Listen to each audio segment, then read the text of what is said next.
was a shy but deeply sensitive young man. Every day he admired Lisa from the bus stop, captivated by her gentle demeanor and warm smile.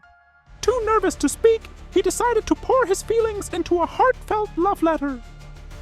Late one evening, he slipped it into her mailbox, his heart racing with both fear and hope.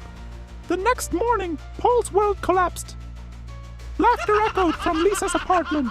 To his horror, he realized the letter had landed in her roommate's mailbox instead. Worse yet, the roommate had read it aloud to a group of neighbors.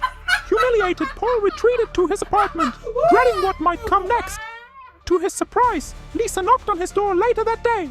With a kind smile, she told him, "Paul, I had no idea you were so poetic." Embarrassed but relieved, Paul stammered an apology, but Lisa stopped him. "I thought it was sweet," she said warmly. From that day on, the two grew closer, sharing laughter and stories. For the first time, Paul felt truly happy. But happiness was fleeting. One morning, on his way to meet Lisa, Paul was struck by a bus. The impact was fatal. Lisa, devastated by his death, withdrew into her home. Soon, strange occurrences began. Knockings at the door with no one there, books falling from shelves, and on her fogged-up mirror, a chilling message. I am here. At first, Lisa dismissed the incidents, but they became impossible to ignore. One night, she saw a shadow outside her window, a silhouette eerily resembling Paul. His hollow, accusing voice filled her room. Why did you forget me? Overcome with guilt, Lisa tried to move on, but Paul's presence grew darker and more consuming.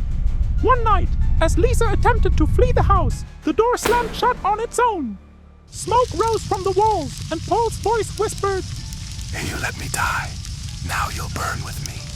Flames erupted, spreading rapidly.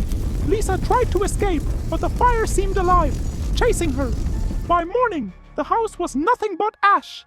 Yet, in the ruins, whispers remain. Some say on quiet nights, you can still hear the crackling of flames and a voice lamenting, Love doesn't end in death.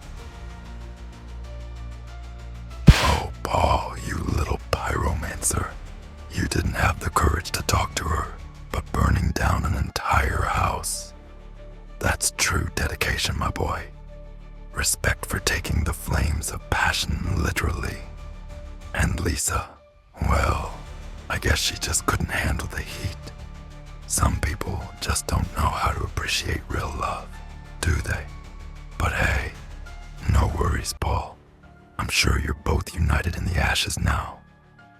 Stories like these warm even my cold heart, or well, set it on fire.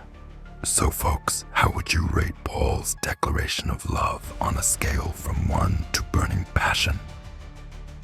If you liked the video, then kiss my